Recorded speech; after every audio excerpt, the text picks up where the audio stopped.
Hello everybody, this is CJ Wiley with more adventures on the road. Just got done playing the tournament in Morgan City at P-Dues. Jason Romero was our host and put on a formidable tournament.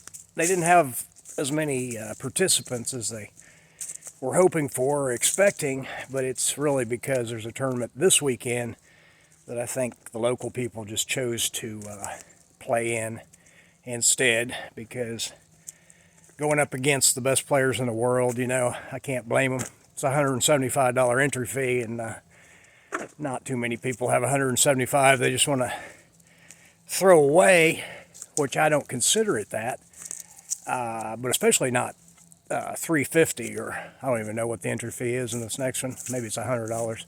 Maybe that's why it was $100 instead of $175. Bargain deal. But it's worthwhile. I mean, if I could play this level of competition every day for a reasonable amount of money, I'd do it for sure. I don't care if on paper everybody I played had a higher Fargo rating than me or anything like that, because I know that's not going to last long, because that's just more about attitude. I know how to do anything that these other guys are doing. It's just they're doing it more. And that goes out to any of you watching here. The mental game and competition and keeping that competitive edge requires as much practice as the game itself. So like my first match in this tournament was against Roland Garcia, who ended up winning the tournament. He's got like a 803 Fargo rating or something, so he's definitely one of the best players in the world.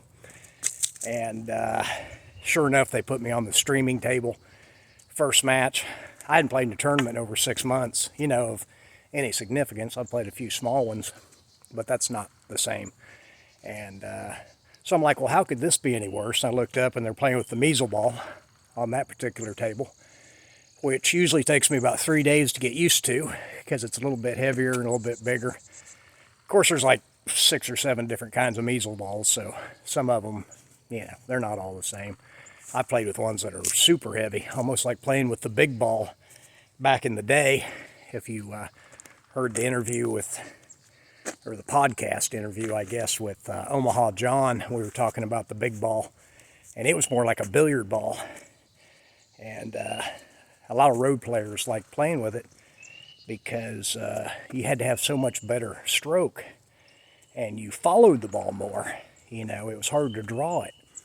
And that's the way it is with the measle ball. I'm used to drawing my ball more with the red circle and blue dot, or blue circle, or whatever they have now.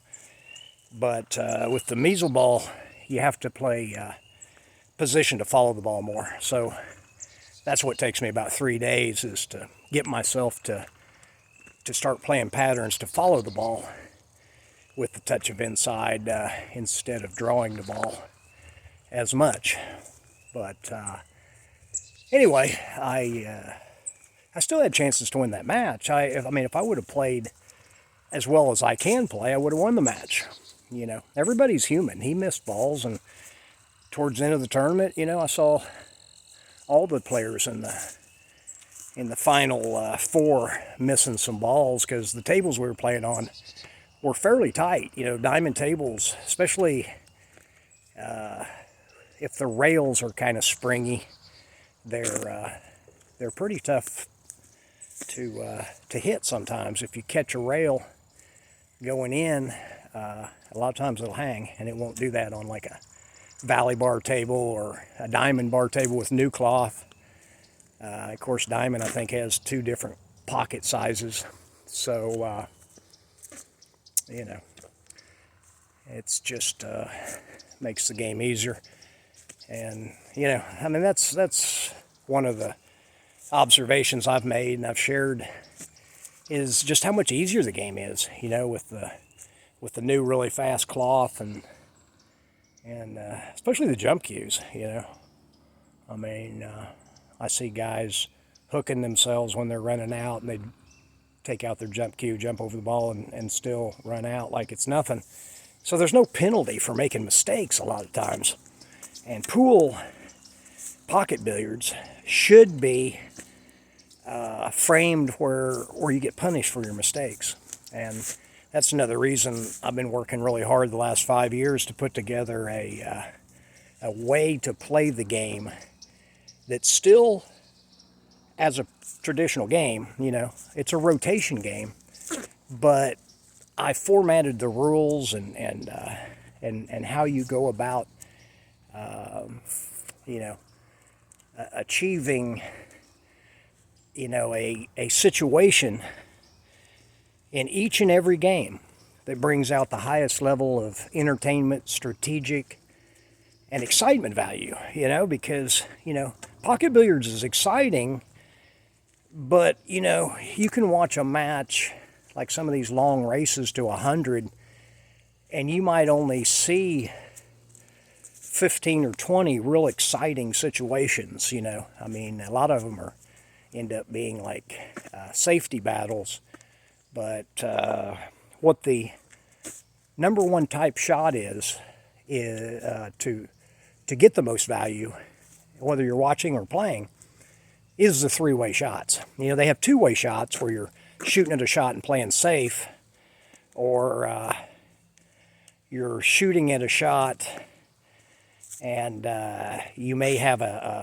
two ways to make it. Like a bank shot, you might play it cross-side, but you're playing a little bit short so that if it doesn't go in, you know, the pocket you're intending, it'll go two rails in the other pocket. Of course, you can't do that playing call shot. And you know, 9-ball was originally a call pocket game. A lot of people don't realize, but the original rules were call shot, and then they took that away to they're again trying to make it a little bit more exciting, because you could do those type of two-way shots, because playing call pocket, you know, that does take that particular shot away. So there's been attempts through the years to do what I'm doing, and I'm fully aware of those things that have been tried. You know, right now they're racking the balls in different places and making them break in different places, and you know, they're experimenting with different pocket sizes, and you know, to me that's just going to be band-aids to fix, you know, the main issue, which is the fact that 9-ball has become 80% the breaking and racking, especially the racking. I'd rather rack good and not break that well than to not rack good and break really well, because you'll make more balls. Guys that know how to rack can make the corner ball every time. And, you know, there's a technique to that, but that's just something I don't get into. You know, I mean, I've shown people, but I tell them, I'm going to show you, you know, to protect yourself. But, and there's nothing against the rules to do it. It just still makes me feel funny to be competing and manipulating the rack. Again, that's just me. I'm not judging anybody that does it, because we all have to do it if we're going to compete at this high level. You know, you gotta defend yourself. And again, there's nothing in the rules that prohibit anything that the champion players are doing. So you know, no harm, no foul. But I'm just anxious to get this this way to present pool, play pool, watch pool out to the general public. If you're watching this, I'm going to do.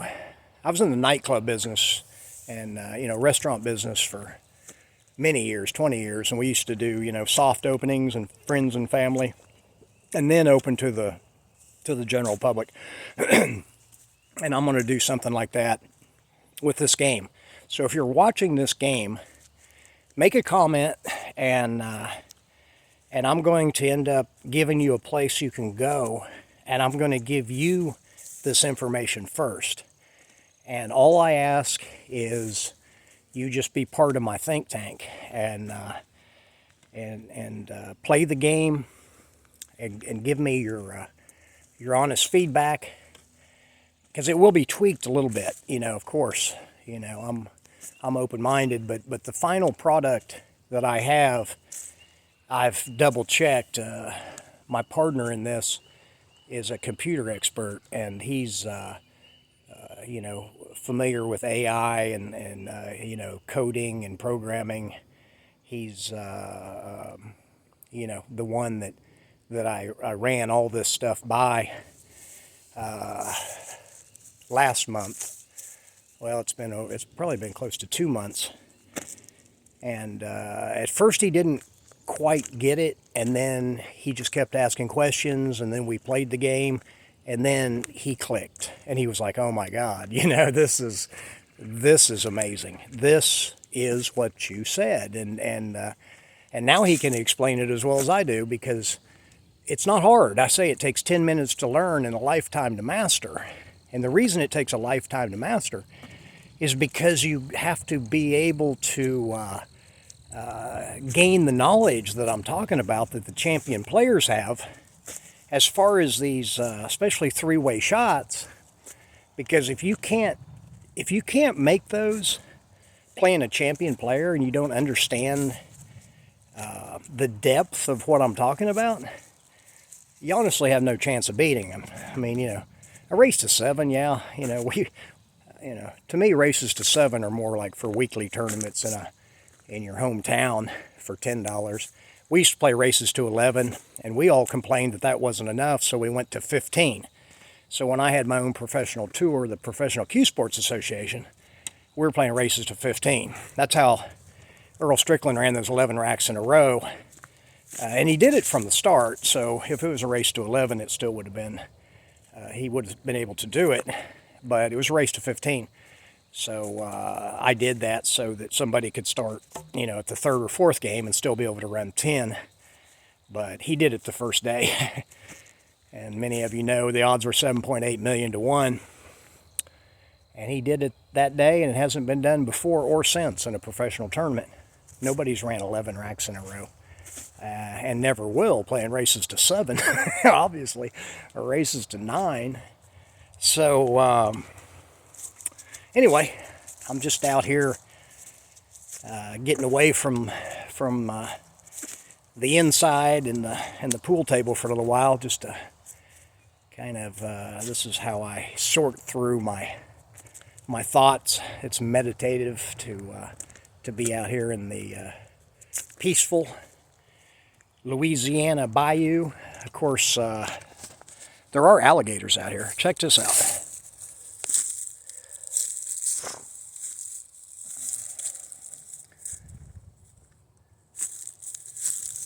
That might be one there. No. I've seen a few of them.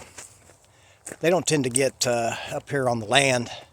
I talked to a guy, and he said, they occasionally do, but they generally don't attack humans. But I know I look delicious, so I carry my staff with me. The 7-foot staff. I hope you watched that video I did and are utilizing this for your stroke, because, man, I do this every day just about, and my stroke is better than it's ever been. I just, again, need to put the playing hours in. But if you're struggling with the game and you notice that people are beating you because they move the ball around easier, or they can draw the ball farther, all you got to do is these exercises that I showed you. And within 3 weeks, you're going to notice a difference. I've had several people contact me that are doing that. And one guy said within 3 days, his stroke improved noticeably. Because it also teaches you the right technique, the right way to release your wrist and your fingers. The stroke, really, the power's in the hand. Just like throwing a ball, it's the wrist release, it's the fingers. And the Filipino players all have really good strokes, but it's not because they're so powerful.